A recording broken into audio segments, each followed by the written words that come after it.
পদ্মা সেতু প্রকল্প এলাকার জাজিরা প্রান্তে আবারও ভয়াবহ ভাঙন দেখা দিয়েছে। মঙ্গলবার সকালে মাঝিরঘাট আলমখার কান্দি এলাকায় অন্তত ২০০ মিটার এলাকা জুড়ে ধস নামায় বিলীন হয়ে গেছে মসজিদ, দোকান ও বসতবাড়ি। শরীয়তপুরের জাজিরা প্রান্তের মাঝিরঘাট আলমখার কান্দি এলাকায় মঙ্গলবার সকালে ২০০ মিটার এলাকা জুড়ে দেখা দেয় নদী ভাঙন। ভাঙনে বিলীন হয়ে যায় একটি ২ তলা মসজিদ, ২টি দোকান ও ৭টি বসতবাড়ি। একই সঙ্গে নদীতে হারিয়ে গেছে মাঝিরঘাট পালেচ্চর সড়কের ৫০০ মিটার অংশ। কখন আর কোনো অবস্থা নাই।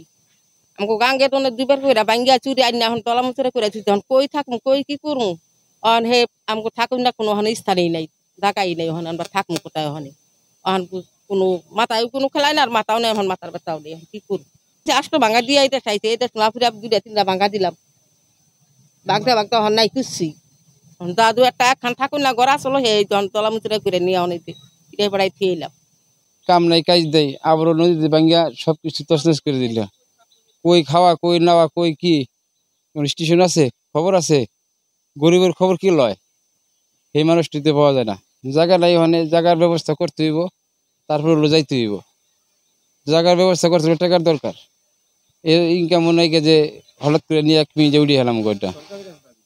সরকারের কাছে দাবি, অনেক গরিব মানুষের সরকার দেখুন এটা স্থায়ীভাবে একটা বেড়িবাঁধ দরকার, আর আমাকে থাকারও একটা ব্যবস্থা করার দরকার।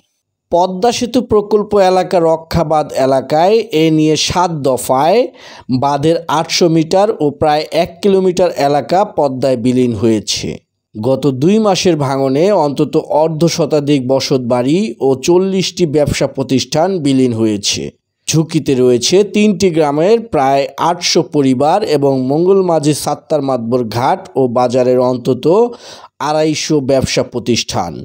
এদিকে জেলা প্রশাসন বলছে ক্ষতিগ্রস্তদের নিয়মিত খাদ্য ও অর্থ সহায়তা প্রদান করা হচ্ছে। যাদের থাকার জায়গা নেই তাদের সরকারি খাস জমিতে পুনর্বাসন করার ব্যবস্থা করা হচ্ছে। এখানে যখন শুরু হয়েছে তখন থেকে কিন্তু সহযোগিতাটা অব্যাহত আছে।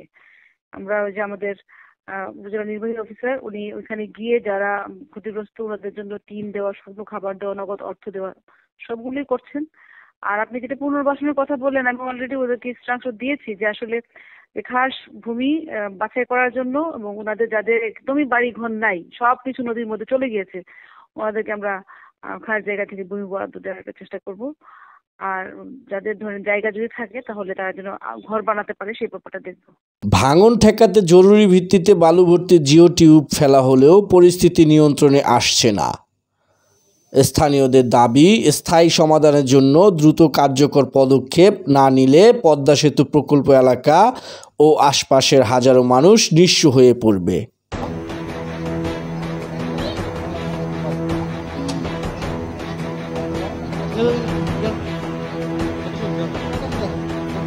পলাশ খান, হুঙ্কার।